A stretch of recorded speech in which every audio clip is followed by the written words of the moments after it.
बोलिए सतगुरु स्वामी की, बोलिए जगत पिता जगतार की।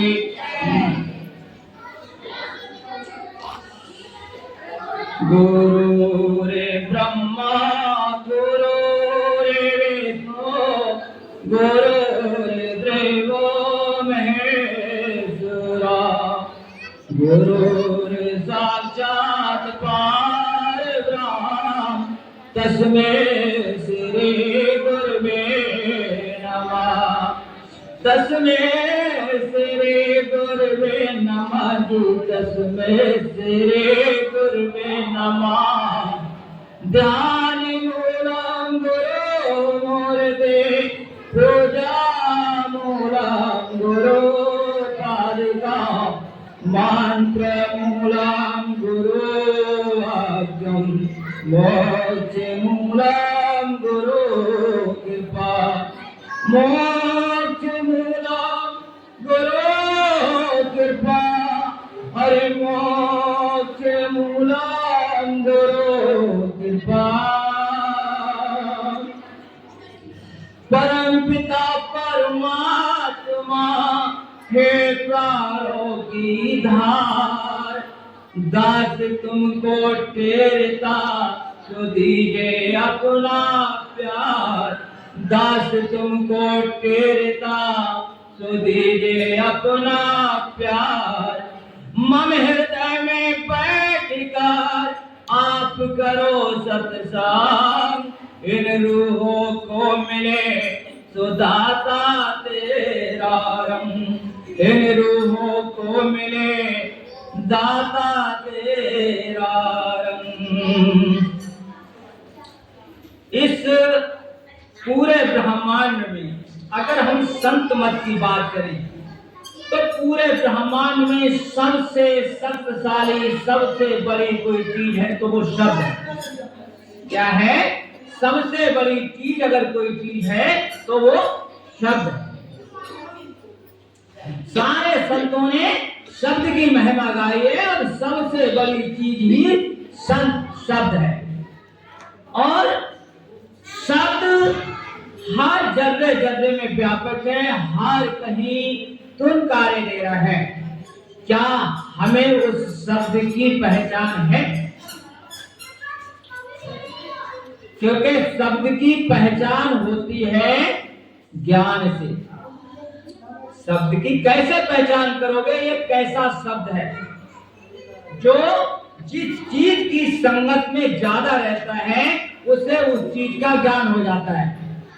जो भी जिस चीज की संगत में ज्यादा रहेगा उसकी उसे पहचान हो जाएगी। उसकी उसे पहचान हो जाएगी।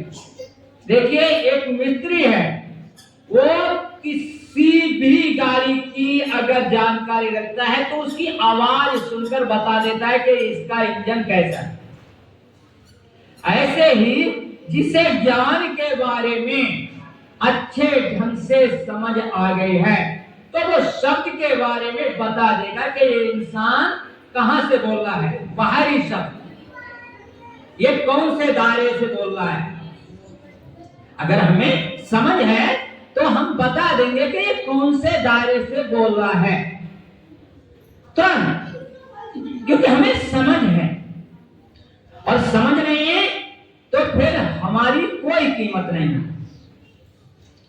कोई भी कीमत नहीं है अगर समझ नहीं है तो। और समझ किससे पैदा होती है? जैसी हम संगत करेंगे वैसी हमारे अंदर समझ पैदा होगी। जैसी हम संगत करेंगे समझ, भाई जैसी संगत करेंगे वैसी तो समझ आएगी हमारे अंदर। तो अब हमें सब कुछ होते हुए, सब में रहते हुए हम देखते हैं आज संत मत का प्रचार प्रसार जैसा इस समय ऐसा कभी नहीं हुआ। पर फिर भी हम आज के समय को देखते हैं, वो धीरे धीरे भाईचारा, धीरे धीरे प्यार, धीरे धीरे सेवा भाव कहीं ना कहीं कम नजर आता है। क्यों? क्योंकि संत मत को सही ढंग से हम समझ नहीं पा रहे हैं, सही ढंग से हम उस पर चल नहीं पा रहे हैं। क्योंकि ज्ञान ही नहीं उस चीज का।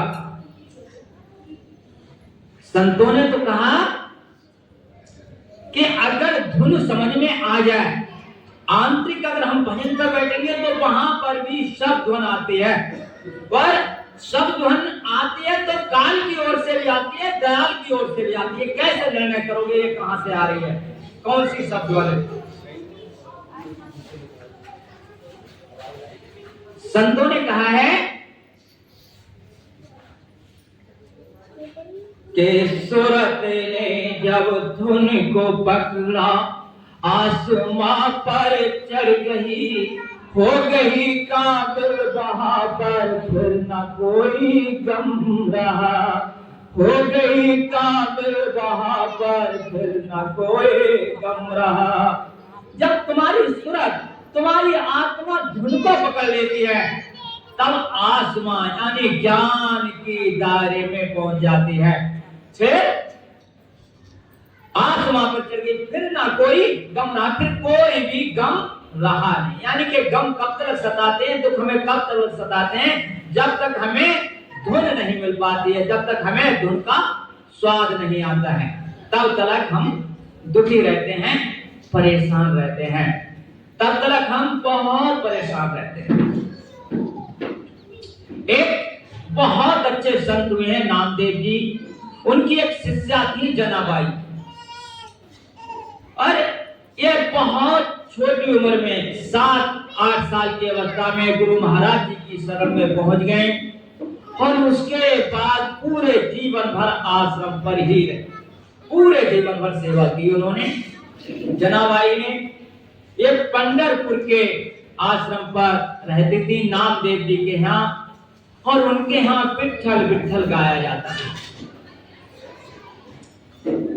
इतनी सेवा में तल्लीनता हो गई उनके अंदर कि वो सेवा से अच्छा कुछ भी नहीं समझती थी। एक समय का जिक्र हुआ कि एकादशी का दिन था, सेवा वाले लोग शाम को ज्यादा आ गए, तो रात काफी बीत गई सत्संग में, भजन में। सुबह का वक्त हुआ तो नींद आ गई थोड़ी, तो जल्दी जल्दी उठी, ये करना है वो करना है, फिर कपड़े धोने जाने हैं, कपड़े लेकर चल दी चंद्रभागा नदी पर। वहां वो कपड़े लेके गई जनाबाई, पर जब कपड़े लेकर पहुंची तभी आश्रम का ध्यान ये आ गया कि कुछ काम जरूरी रह गए कि जिनके वजह से गुरु महाराज जी को सेवा में अड़चन आएगी। कुछ चीजें ऐसी रह गई, तो अब दिल कपड़े धोने में भी है और वहां पर भी है, बहुत परेशान, क्या करूं मैं। जनाबाई बहुत परेशान होगी, क्या करूं मैं। तभी एक वृद्धा स्त्री वहां आती है, वो कहती है बेटा ये कपड़े हमें दे दो, हम धो देंगे तुम्हारे कपड़े। वो कहती है मैं तुम्हें नहीं जानती। बोले कोई बात नहीं, मैं कपड़े नहीं ले जाऊंगी, मुझे दे दो, मैं धो दूंगी। अब इसका कुछ बस भी नहीं है, क्या करें, क्योंकि आश्रम पे जाना है लौट के। कपड़े वृद्धा को दे देती हैं और वो चली जाती है। लौट कर आती हैं, इतनी देर में कपड़े सब धो देती हैं वो वृद्धा, और कपड़े भी इतने चमकीले धुल हुए कि हैजक में होगी जनाबाई। और थोड़ी देर बात करी और गई और चली गई, गायब हो गई वो वृद्धा। और जनाबाई अब इस बात में हैजक में मैं कुछ इनसे पूछ लेती, तुम कहाँ रहती हो, मैं जिससे इनका बदला दे देती, मेरी सेवा इन्होंने कर दी। पर वो हो तो मिले, बहुत देर ढूंढने की कोशिश की। आकर गुरु महाराज जी नामदेव जी से कहा कि हमारे साथ आज ऐसा ऐसा हुआ, हमारे साथ आज ऐसा ऐसा हुआ। नामदेव जी ने थोड़ी आगमी की और कहा नहीं बेटा, वो वृद्धा तो थी नहीं, वो तो स्वयं भगवान विट्ठल वृद्धा का रूप धारण करके वहां पहुंच गए। तुम्हारी सेवा को देखकर, तुम्हारी लगन को देखकर भगवान से रहा नहीं गया, तुम्हारी बेचैनी को देखकर आज ये कपड़े जो हैं स्वयं भगवान ने तुम्हारे लिए धोए। जनाबाई एकदम मस्त हो गई और कहा प्रभु आए मेरे लिए कपड़े धोने के लिए, प्रभु आए मेरे लिए कपड़े धोने के लिए। बहुत दिल से याद करना शुरू कर दिया प्रभु के लिए। और फिर तो ऐसी दशा हो गई कि वो अपने हाथ से आटा पीसती थी आश्रम पर जनाबाई, तो भगवान खुद आकर के संग में आटा पिसवाते, चक्की चलवाते थे जनाबाई को। और जनाबाई खुद अपने हृदय से निकले हुए शब्द गाती थी, भगवान बड़ा प्यार से सुनते थे। पर जब भगवान को कुछ करिश्मा दिखाने होती है, कुछ कौतक दिखाने होता है, तो कुछ ना कुछ लीला दिखाना शुरू कर देते हैं। एक दिन भगवान अपना नौल का हार वहां छोड़ जाते हैं और ऐसे ही चले जाते हैं। क्या करते हैं कि आटा पिसवाने आए थे, अपना नौल का हार वहां पर बेशकीमती रत्नों से जड़े नौल का हार वहां पर वो छोड़ जाते हैं और अपना सीधे मंदिर में प्रवेश कर जाते हैं भगवान विट्ठल। कुछ देर जब बाद द्वार खुलते हैं, भगवान का गला, हमें हार नहीं है, बंद दरवाजे, हार कौन चोरी करके ले गया भाई? फाटक बंद किए, पुजारी कह रहे हमने तो अच्छे ढंग से फाटक बंद किए थे और तब हार हमने गले में देखा था, रात में हार कैसे गायब हो गया? कहा कोई ना कोई तो ऐसा है कि जिसने चाबी मिलाई, कुछ किया। पास पड़ोस में देखा गया और हार जनाबाई के कमरे में। तुरंत राजा के पास तक बात पहुंची और जनाबाई को पुलिस उठा के ले गई। जिसके साथ भगवान चक्की पिसवा रहे हैं उसे पुलिस उठा के ले।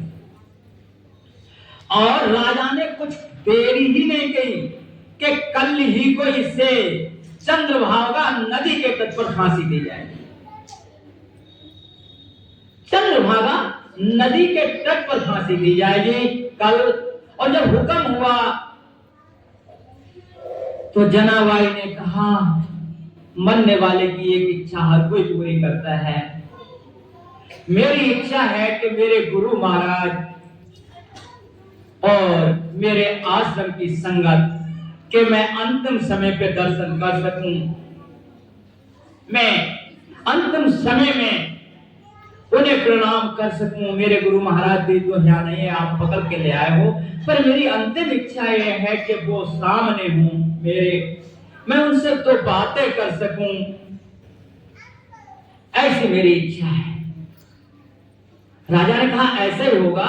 वैसे फांसी जब दी जाती है तो लोगों को हटा दिया जाता है, पर जनाबाई की इच्छा है कि मेरे गुरु महाराज जी आए। जब गुरु महाराज जी गए, उनके साथ संगत गई और भी बहुत लोग गए, पर जनाबाई हाथों में बेड़ी पहने हुए जल्लाद लेके जा रहे हैं, सोचती जा रही है क्या लीला है तेरी मालिक। अरे कल तक मेरे साथ चक्की पिसवा रहा है, मेरे संग गीत सुन रहा है, क्या है ऐसा? हार मैं चुराया, खुद छोड़ गए प्रभु और खुद फंसा दिया, क्या है ऐसा? क्या है ऐसा? और इसी बात को देखकर तो कबीर ने कहा होगा कि भक्ति करना कठिन है, जगत में आसान सद्गुण मिलता है। कठिन है, ये जगत सरल नहीं है, ये कठिन है। संतों के राह में चलना, इसमें जीते जी मरने की बात हो रही है। और जनाबाई जा रही है, लेकर जा रहे हैं। जैसे पहुंचती है वहां जहां गुरु महाराज जी खड़े हैं, दूर से देखती है अपने गुरु महाराज को। और जब दूर से देखती है, दूर से जब गुरु को देखा, मन में उबाला आ गया। दूर से जब गुरु को देखा, मन में उबाला आ गया। मन में उबाला आ गया, मन में उबाला आ गया। भूख एक दिल में उठी, रोमांच तन में छा गया। भूख एक दिल में उठी, रोमांच तन में छा गया। आगे लाल लाल हो बैठ बहती थी, आंखें लाल लाल हो बहती थी, तन सारा थर थर कांप रहा। आंखें लाल लाल हो बहती थी, तन सारा थर थर कांप रहा। जिसने देखा वह भी रोया, ले हर कोई गहरी श्वास रहा। जिसने देखा वह भी रोया, ले हर कोई गहरी सांस रहा। अरे समय की महिमा को देखो, समय ने क्या खेला रचाया है। समय की महिमा को देखो, और समय ने क्या खेला रचाया है। जिन्हें हाथों ने सेवा कीनी, जिन्हें हाथों ने सेवा कीनी, बेड़ी से उन्हें सजाया है। जिन्हें हाथों ने सेवा कीनी, बेड़ी उनको पहराया है। हाँ, बेदम हो गिरी गुरु चरणों में, बेदम हो गिरी गोरा चरणों में, तन में अब ना ताब रही। बेदम हो गिरी गोरा चरणों में, तन में अब ना ताब रही। उस पल में सतगुरु भी रोया, उस पल में सतगुरु भी रोया, फिर न कोई आव रहे। उस पल में सतगुरु भी रोया, फिर न कोई आव रही। उठी कर मुश्किल से संभली, फिर कहा कि माफ करो दाता। उठ कर मुश्किल से संभली, फिर कहा कि माफ करो दाता। सेवा में पूरी कर न सकी, चरणों से दूर चली दाता।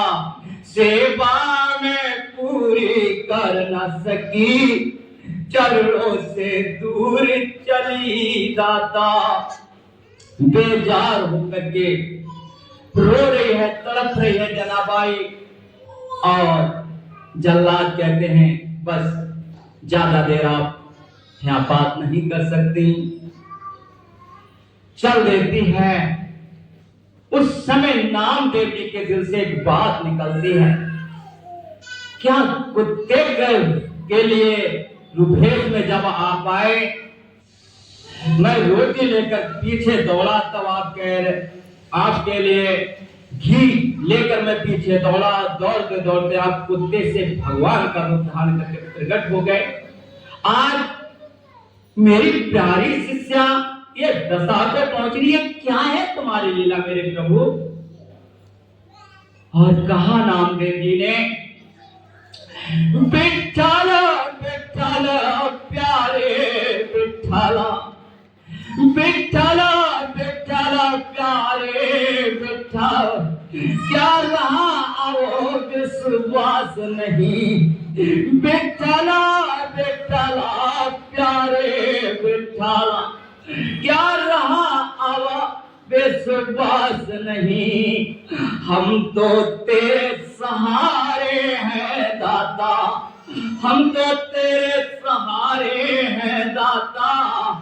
अब और कोई रही आस नहीं, हम तो तेरे सहारे।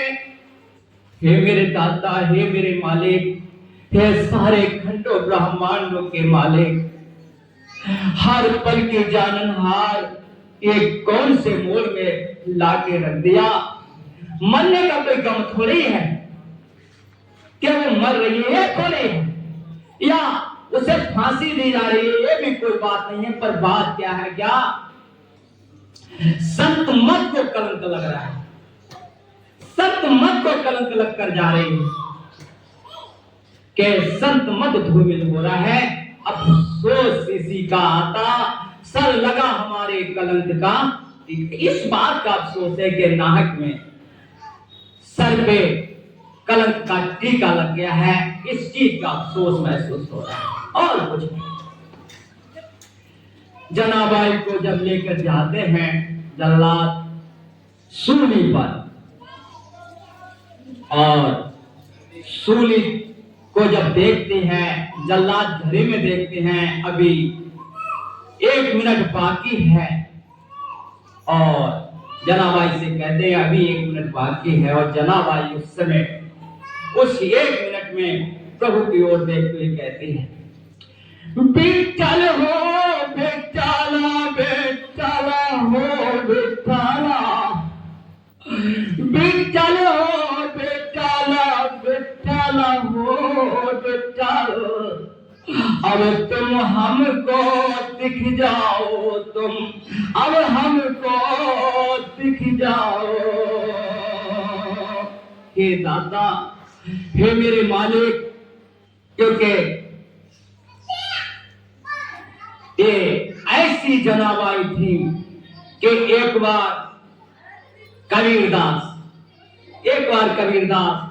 सत्संग के लिए जब पंढरपुर पहुंचे थे और नामदेव जी से बातचीत करके जब घूमने निकले थे, तो एक स्त्री से लड़ रही थी जनाबाई, और लड़ रही थी। लड़ाई किस बात पर हो रही थी कि इन्होंने मेरे कंधे चुरा लिए।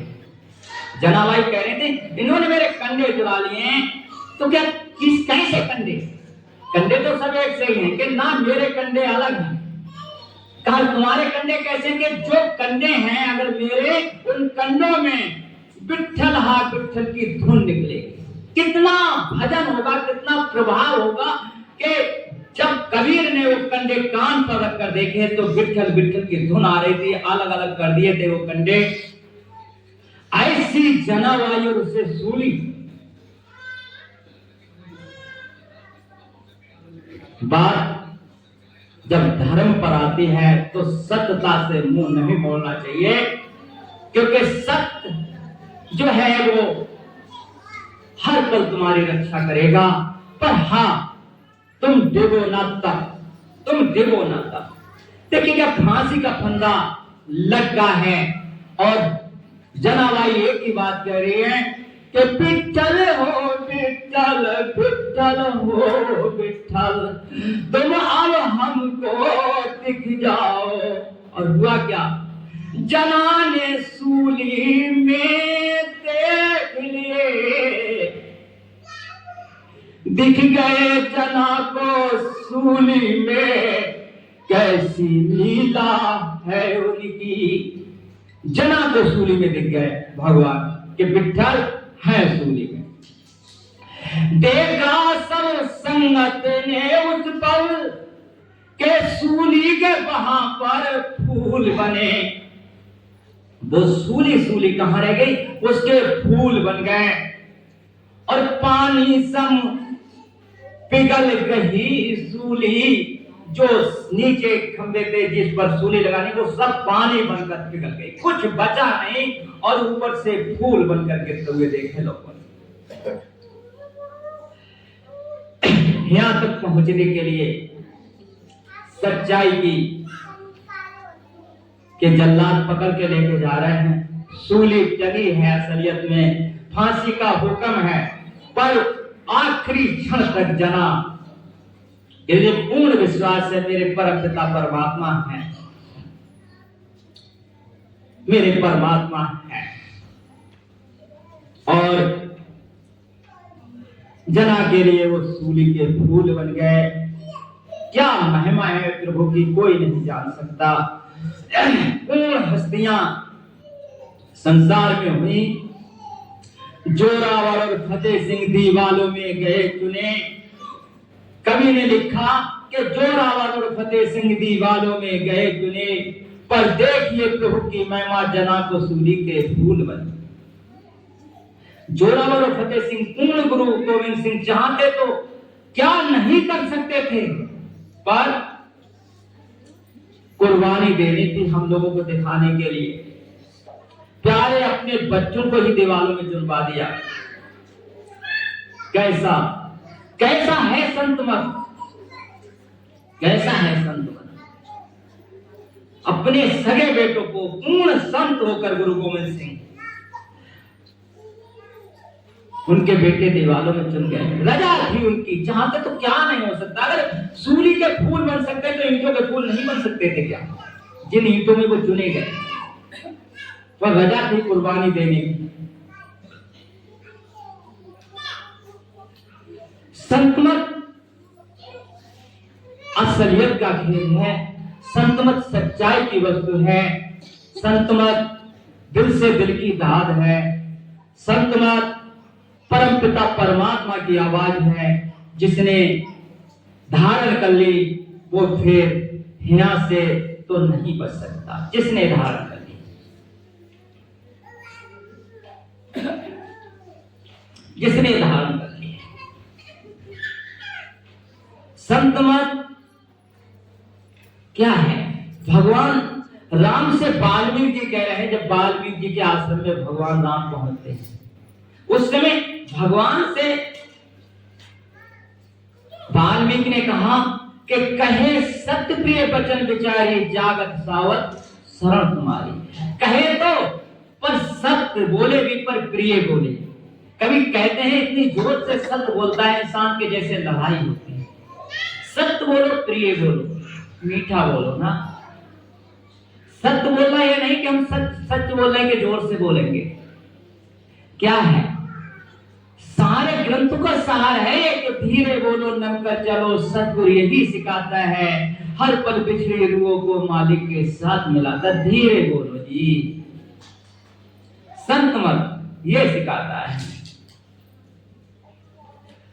नम कर चलो, झुक झुक कर चलो थोड़ा। सतगुरु यही सिखाता है, ये सिखाता है हमें। तुम्हें छाड़ गत दूसर नाही, राम बसो दिल के मन माई। आप मुझसे पूछ रहे कहां रहना है? उस इंसान के दिल में वास करना है मेरे राम के कहे सत्य प्रिय वचन विचारी, सोबत जागत शरण तुम्हारी। सत्य बोल रहा है और हर समय तुम्हारी शरण रह रहा है। और तुम्हें छाड़ गत दूसर नाई, तुम्हें छोड़कर कहीं दूसरी ओर देख ही नहीं रहा है राम। तुम उसके हृदय में वास करना है राम, तुम उसके हृदय में वास करना, तुम उसके हृदय में वास करना।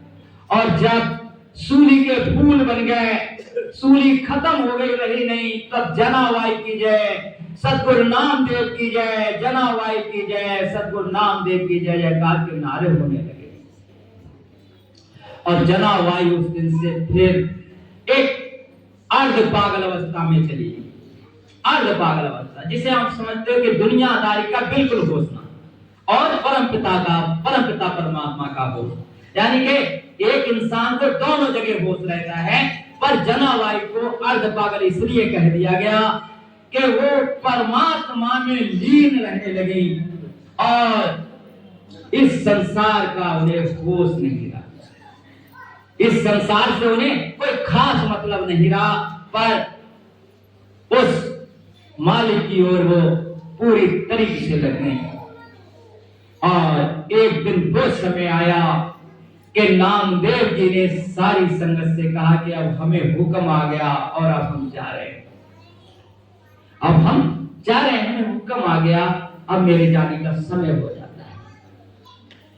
ये बिल्कुल सच्ची घटना है पंढरपुर की, इस समय की ही, कलयुग की है, कुछ समय पहले की है। कहा कि मेरा समय आ गया और अब हम जा रहे हैं। और जनाबाई कहती है तो प्रभु मेरा हाथ तो आपके हाथ में मेरे पिता ने सौंपा था, मेरे तो गुरपित मात जो कुछ हो तुम ही हो, या तो रहिए या फिर साथ लेकर चलिए। ये पहली घटना है कलयुग की, ये पहली घटना है शिष्य और गुरु की कि जनाबाई और नामदेव ने आपके सामने बैठकर शरीर छोड़ा है। संत मत की ये पहली सच्ची घटना है। शिष्य सामने बैठी है, गुरु सामने बैठे, और दोनों ने साथ साथ बैठकर परम पिता परमात्मा के धाम की यात्रा की। आज भी लाखों इंसान जनाबाई के और नामदेव की समाधि पर जाकर के मत्था टेकते हैं पंढरपुर। ये बिल्कुल सच्ची घटना। इसलिए संत मत सच्चाई का खेल है, परमात्मा का खेल है और परमात्मा का रमणे का खेल है। अर्जुन एक बात पूछ लेते हैं भगवान कृष्ण से कि प्रभु तुम्हारे भक्त कैसे होते हैं? आखिर कैसे पता चले कि इंसान भक्त है? कैसे पता चले कि ये भक्ति करने वाला है? हे प्रभु, सब तो एक जैसे मनोप्रति, कैसे कैसे हम बेचारे जब गीता सुना रहे हैं तो प्रश्न रख दिया अर्जुन ने कि कैसे पता चले कि ये प्रभु के भक्त हैं? कैसे पता चले ये प्रभु के भक्त हैं? कैसे पता चले?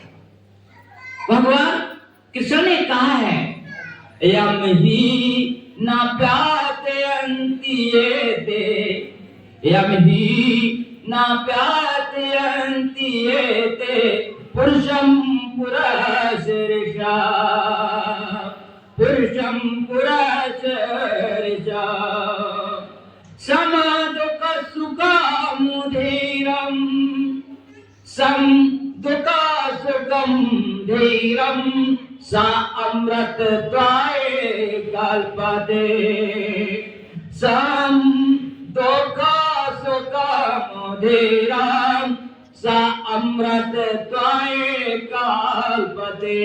हे अर्जुन,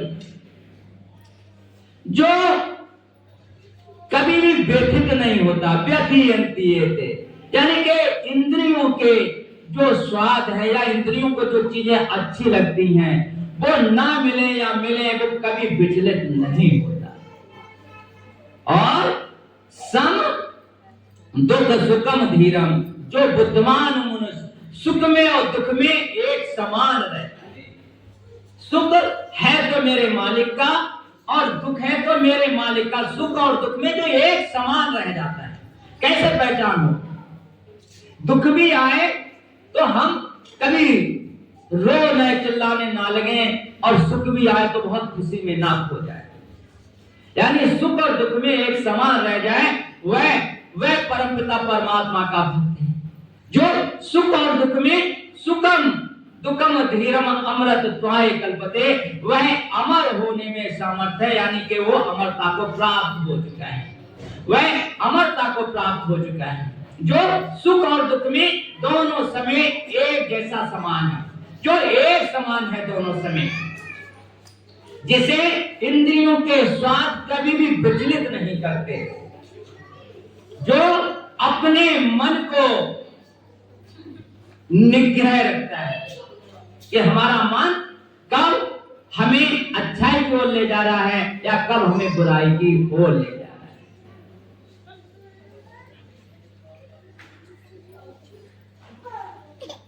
तो इसके लिए हम मन के दास बन के जी रहे हैं या मन को अपना दास बनाकर जी रहे हैं। बड़ा सरल शब्दों में सही बात अगर देखी जाए तो ये देखने की बात है। मन के दास का मतलब जो अच्छा लगा उधर हम भाग गए, ना हमें अपनी इज्जत की पता है, ना हमें ये पता है कि हम जहां जा रहे हैं दौड़ते हुए उससे सुख मिलेगा, अंत में उसके परिणाम गलत आएंगे। क्योंकि संत मत अंत भला सो भला, संत मत का मतलब यह है कि अंत में तुम यहां से कैसे जाओगे या तुम इस समय कैसे जी रहे हो, यह सब पर संत मत बहुत गहराई से चिंतन और मनन करता है। आप किसके साथ हो, आपकी जिंदगी में परमपिता परमात्मा है या नहीं है, ये देख देख करके जीना ही सबसे बड़ी बात है, सबसे बड़ी बात है।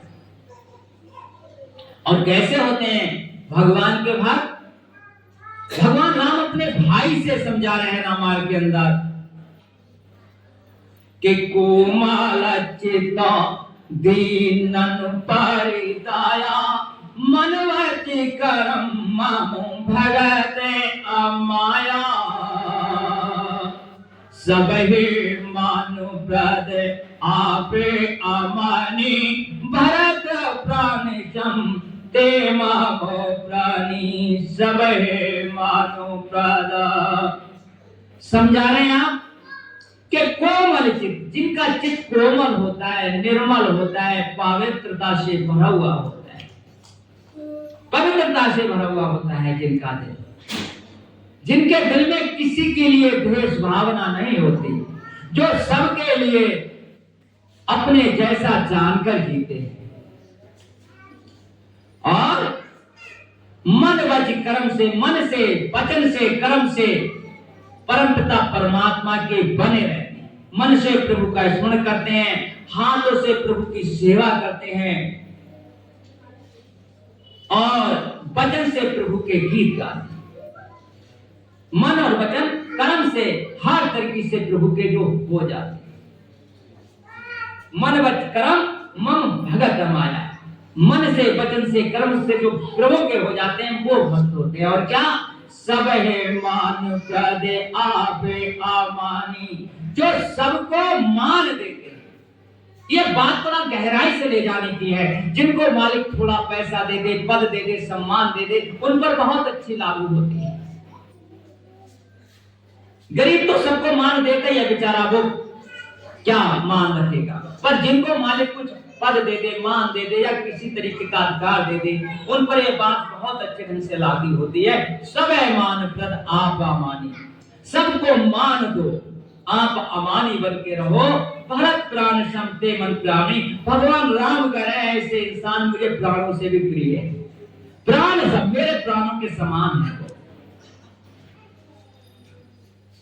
कौन? जो सबको मान देते और आप अमानी बन के जीते हैं, आप अमानी बनकर जीते हैं। और क्या है?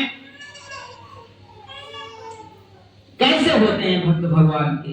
रामायण भगवान राम हमें संदेश देते हैं कि निंदा अस्तुत उभय सम, ममता मम परिकन, निंदा अस्तुत उभय सम, ममता मम परिकन, ते सज्जन मम प्राण के गुण मंदिरा सुख पुन, ते सज्जन मम प्राण के गुण मंदिरा सुख पुन। निंदा अगर कोई कर रहा है या कोई स्तुति कर रहा है, निंदा और स्तुति वैसम दोनों एक समान। अगर कोई निंदा कर रहा है तो हो सकता है मेरे अंदर ऐसे अवगुण होंगे। कोई अगर मेरी बुराई कर रहा है तो बहुत जल्दी, उन्होंने हमारे लिए ऐसा क्यों कहा, हम ऐसे हैं क्या, कहा होगा, उसकी जिम्मेदारी। तुम नहीं हो तो तुम्हें बुरा क्यों लग रहा है? अगर हो तो अपनी कमियां निकालो, और नहीं हो तो बुरा क्यों? निंदा स्तुति, कोई स्तुति कर रहा है कि बहुत अच्छे हैं, बहुत अच्छे हैं, बहुत अच्छे हैं, ये कहीं ना कहीं हम में इस बात का मान ना हो, अच्छाई है तो मेरे प्रभु की है, सेवा करा ली तो उनकी, अपना कुछ है नहीं जी। तो कहीं ना कहीं अच्छाई का मान ना आ जाए। निंदा स्तुति वैसम ममता मम पदकन, और मेरे चरणों में पूरी तरीके से ममत्व हो, पूरी तरीके से प्यार। ते सज्जन मम प्राण प्रिय, ऐसे सज्जन मुझे प्राणों से प्रिय हैं। गुण मंदिर सुख मन, जो गुणों के सागर हैं, गुण मंदिर गुणों के घर हैं, और सुखपन यानी सुख के वो ढेर सारा सुख के उनके अंदर विराजमान है। वो कभी दुखी होते ही नहीं, वो कभी व्यथित नहीं होते। यम ही ना व्यथयन्ति ये थे, यानी वो कभी व्यथित नहीं होते, कभी दुखी नहीं होते। क्यों? क्यों नहीं होते दुखी? एक चीज उनके अंदर, एक भक्ति, एक धारणा, एक चीज उनके दिल में बस गई है, एक चीज का उन्होंने सहारा पकड़ लिया है, यानी कि उनके दिल में ये बस गया है कि परम पिता परमेश्वर सब जगह है, हर समय, हर घड़ी है, तो इस समय भी हर घड़ी है जो, तो वो हर समय है, ये बात दिल में बस गई है। और क्या बस गया है कि परमात्मा का, एक परमात्मा का नाम उनके दिल में बस गया है।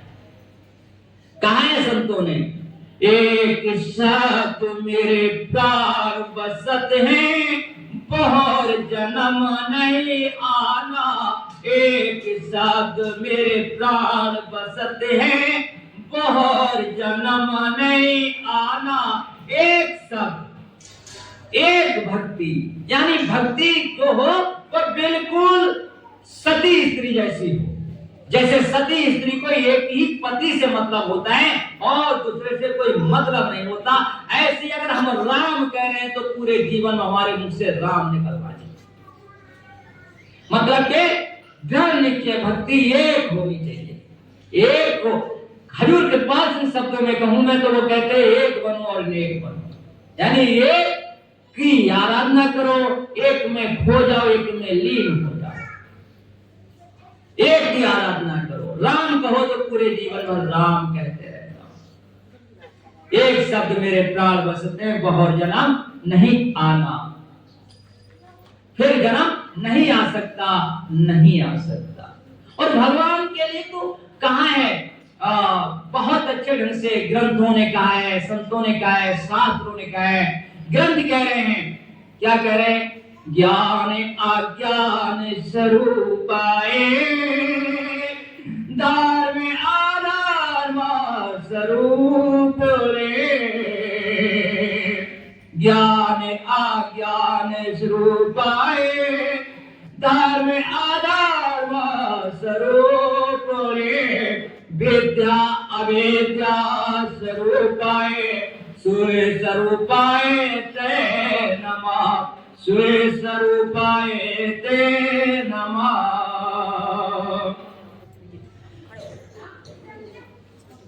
ज्ञान अज्ञान जो है वो सब तुम्हारा ही स्वरूप है, तुम्हारा ही स्वरूप है। धर्म अधर्म भी तुम्हारा ही स्वरूप है और विद्या अविद्या ही तुम्हारा स्वरूप है। क्या कह रहा है शास्त्र हमारे लिए? क्या हमारे आज्ञा दे रहे हैं कि ज्ञान अज्ञान भी प्रभु तुम ही हो। अगर ज्ञान तुम हो तो अज्ञान भी तुम ही हो, धर्म अगर तुम हो तो अधर्म भी तुम ही हो, कोई दूसरा नहीं। ये जब हमारे अंदर ज्ञान बैठ जाता है तो हम शांत हो जाते हैं। विद्या अगर तुम हो तो अविद्या भी तुम ही हो, इसलिए स्वरूपाय सब में तुम्हारा ही स्वरूप विराजमान है। ते नमः, इसलिए मैं सब में तुमको देखकर प्रणाम करता हूँ। और रामायण में इसीलिए तो बाबा ने कह दिया कि सिया राम में सब जगह जाने करऊं प्रणाम जोर जोग पानी। सिया राम में मैं सबको देखते हुए दोनों हाथ जोड़कर प्रणाम करता, दोनों हाथ जोड़कर प्रणाम करता हूं।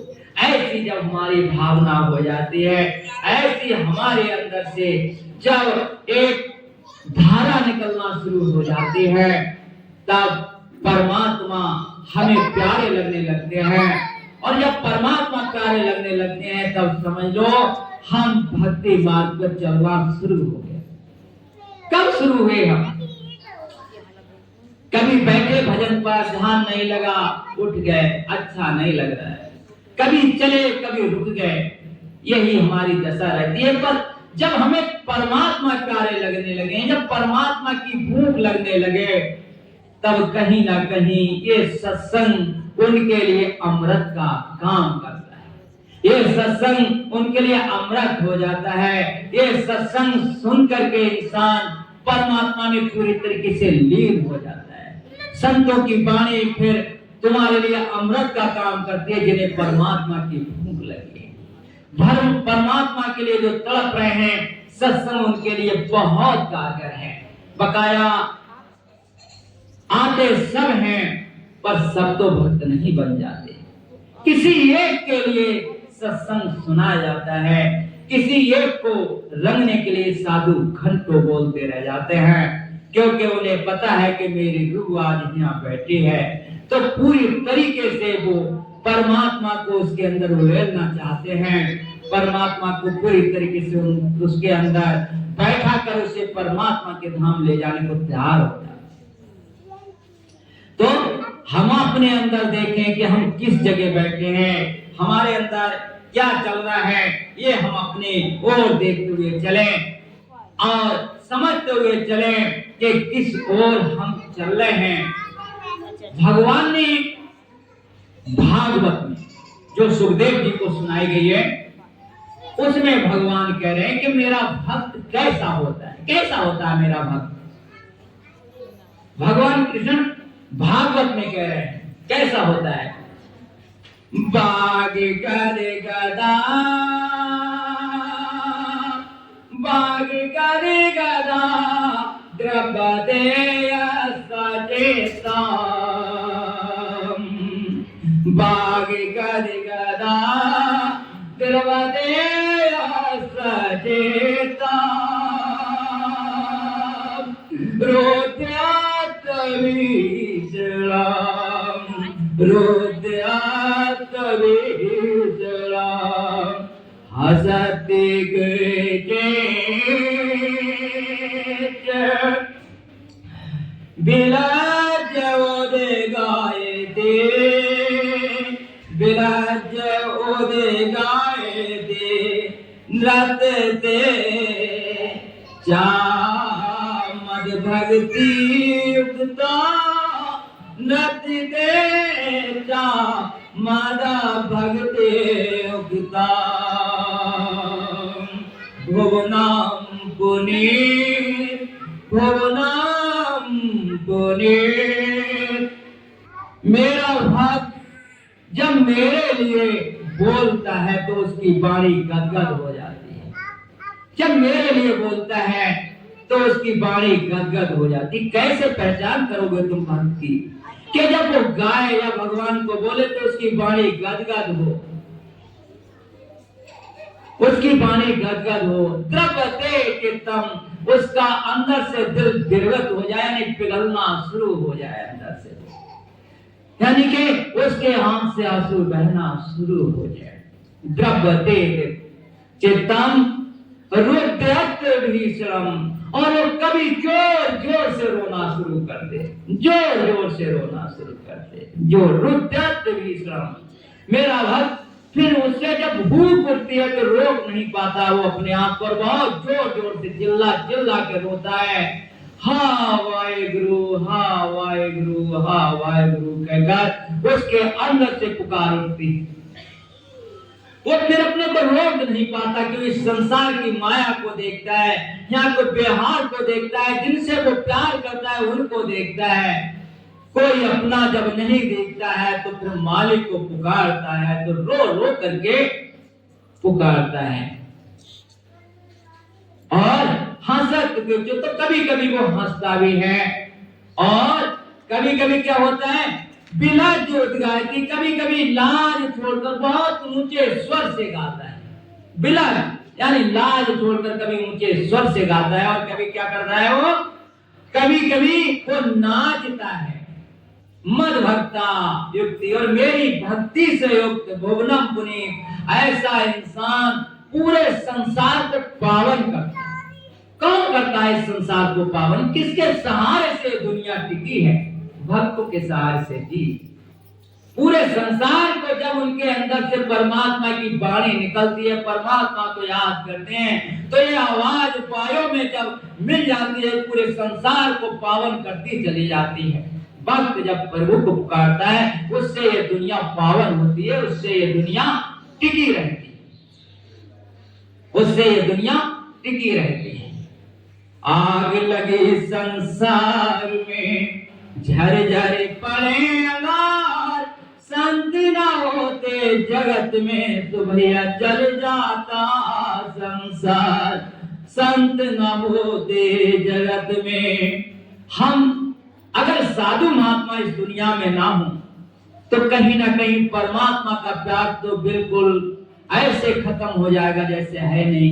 अपना प्यार देते हैं संत महात्मा हमें, अपने दिल की आवाज देते हैं संत महात्मा हमें, अपने प्रभु से अरदास करते हैं, प्रभु इन सबको सद्बुद्धि दे, सद्भक्ति दे हे दाता, इन सबको निहाल कर, अपनी याद में इन्हें रख, तेरी याद करने वाले ये सब बने दाता, तेरी याद करने वाले सब बने दाता। इस प्रकार से वो परमात्मा को पुकारता है, इस प्रकार से वो परमात्मा को पुकारता है, और उसकी पुकार खंडों ब्रह्मांडों तक पहुंचती है, यानी कि हर जगह उसकी आवाज काम करना शुरू कर देती है, क्योंकि सत्य के धारे खंड ब्रह्मांड, सत्य ही जो है खंड ब्रह्मांड को धारण किए हुए।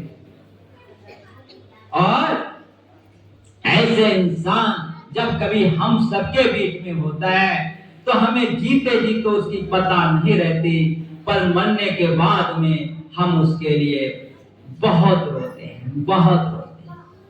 आप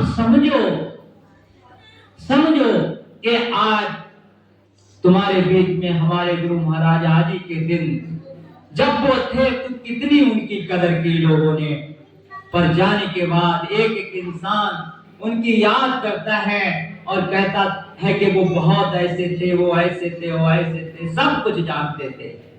एक इंसान तो आया, वो कह रहा है कि भाई मैं क्या बताऊं, गुरु महाराज जी कैसे थे कि एक बार हम उनके यहाँ आए और आकर बैठे तो पूरे जीवन का चिट्ठा खोल के हमें बताने लगे, तुम ऐसे रहते हो, तुम ऐसा करते हो, तुम इस समस्या से जूझ रहे हो, तुम ये है, तो सब कुछ बताना शुरू कर दिए। आज वो हमारे बीच में नहीं है तो हम उन्हें याद कर करके रोते हैं। हो जिंदे पर सेवा नहीं करते, मरे पे ढोंग रचाते हैं, कहे दास आज भी मानव उसी पंथ पर चलते हैं। जिंदे पर साधु महात्मा की हम कदर नहीं करते हैं, मरने के बाद में हम रो रो करके दिखाते हैं कि वो ऐसे थे, वो ऐसे। इसलिए साधु महात्माओं से अगर तुम उनके पास जाओ तो उनसे सरलता पूर्वक अपनी मन बुद्धि को थोड़ा अलग हटाकर परमात्मा के बारे में पूछो कि हम परमात्मा से कैसे मिले, परमात्मा के धाम कैसे चले, तो वो तुम्हें प्रसन्नता पूर्वक, अगर तुम्हारा दिल साफ है तो फिर कितना ही गुप्त रहे सो, पर उस समय न संत छिपाते हैं, जब अपनी इच्छा का अधिकारी अपने सम्मुख पाते हैं।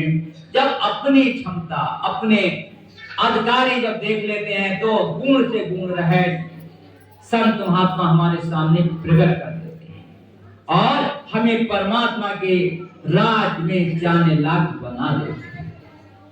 देखिए, हम संसार में जब जाते हैं तो संसार में हर तरीके की भाषा बोली जाती है, पर जगह न संभो सरासन कैसे, कामी बचना सती माने जैसे।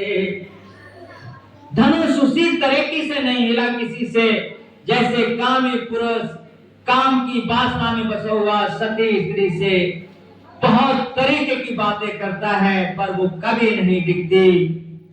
ऐसे ही वो धनुष नहीं दिखा।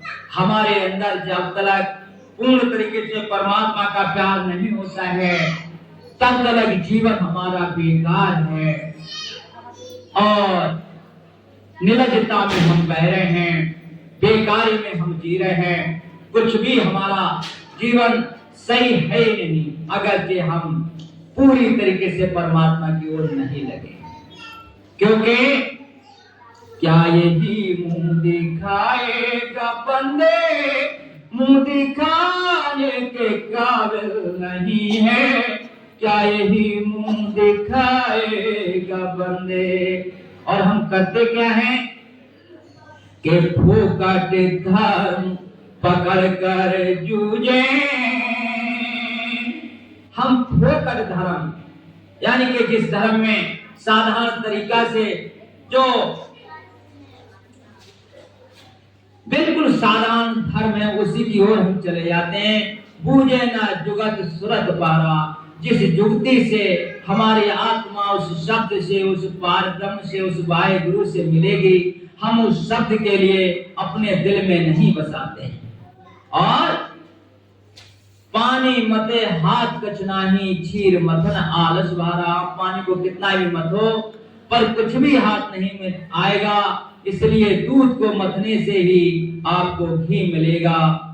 सच्चाई के रास्ते पर चलोगे, परमात्मा के मार्ग पर चलोगे, तभी तुम्हें परमात्मा मिलेगा, अन्यथा हमें परमात्मा नहीं मिल सकता।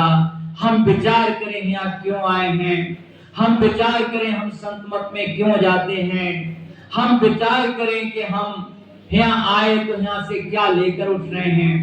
किसी के दिल में अगर कोई गलत भावना हो, अपने कुल खानदान को देखते हुए, अपने जीवन को देखते हुए, कितने भी गलत रास्ते पे हम पहुंच गए हों, वहां से सच्चाई की ओर लौट पड़ना ये हमारा पहला धर्म है, पहला कर्म है। इसलिए सच्चाई के साथ जिएंगे, अच्छाई के साथ जिएंगे, ये बात लेकर हम यहाँ से उठें। एक बात कहकर मैं अपनी बात समाप्त करूं कि हमारे लिए ये सत्संग अमृत के समान है, इसे हम पीते रहें, संतमत अच्छा रहेगा। अगले जनवरी में सत्संग हम लोग नहीं करेंगे, क्योंकि जनवरी में 2 जनवरी के लिए बहुत बड़ा भंडारा दिल्ली में होता है, हम लोग दिल्ली चले जाते हैं। और अब फरवरी में, 1 फरवरी को सत्संग यहाँ होगा। आप सब बहन भाई फरवरी में, 1 फरवरी को यहाँ आए सत्संग करने। हर महीने मैं अपने गांव अकलावा जाता हूँ। अभी 28 तारीख को हम वहां जाएंगे। बहुत पावन वो इंसान होते हैं जिनका धन संतमत में खर्च हो जाता है। बहुत पावन हो जाता है जो धन, बहुत पावन हो जाता है। जो गुरु के माध्यम में जो धन खर्च होता है, समझ लो पावनता बढ़ती है, निर्मलता बढ़ती है, स्वच्छता बढ़ती है।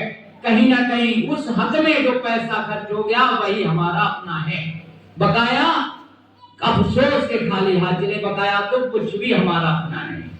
उस ओर जितना तुम्हारे हाथ से हो सके वो धन कामयाब है, वो धन कामयाब है, वो मन कामयाब है, वो वाणी कामयाब है कि जिसके सहारे तुम परमात्मा की ओर लग गए, वो सब कुछ तुम्हारा कामयाब है। इसलिए जो समय मिला है उस समय का सदुपयोग प्रभु के नाम के स्मरण में करो, ज्यादा से ज्यादा उनकी याद करो, ज्यादा से ज्यादा परमात्मा की भक्ति में रहो। ये तुम्हारे अपना काम है और यही तुम्हारे साथ जाएगा। और ना कुछ साथ था, ना कुछ साथ जाएगा और ना कुछ साथ जाने वाला है। अगर कोई साथ जाएगा तो वो परमात्मा का नाम साथ जाएगा, सेवा साथ जाएगी और परमात्मा की राह में किया हुआ धन तुम्हारे काम आएगा। इसीलिए संत महात्मा एक ही बात कहते हैं, क्या? ये इस दिल की टेर है दाता, गर तेरा ध्यान किया होवे, तब इस प्यारी संगत को, तब इस प्यारी संगत को हे दाता तेरी सुध होवे। जो दीनाद के सच्चे दाता, सत्य सूरत के सच्चे दाता, तेरा प्यार पा रहा हूँ, मालिक मुझे संभालो, सेवा में आ गया हूँ, संगत सतगुरु तेरी, तेरे दर्शन पा रहा हूँ। बोलिए सतगुरु स्वामी की।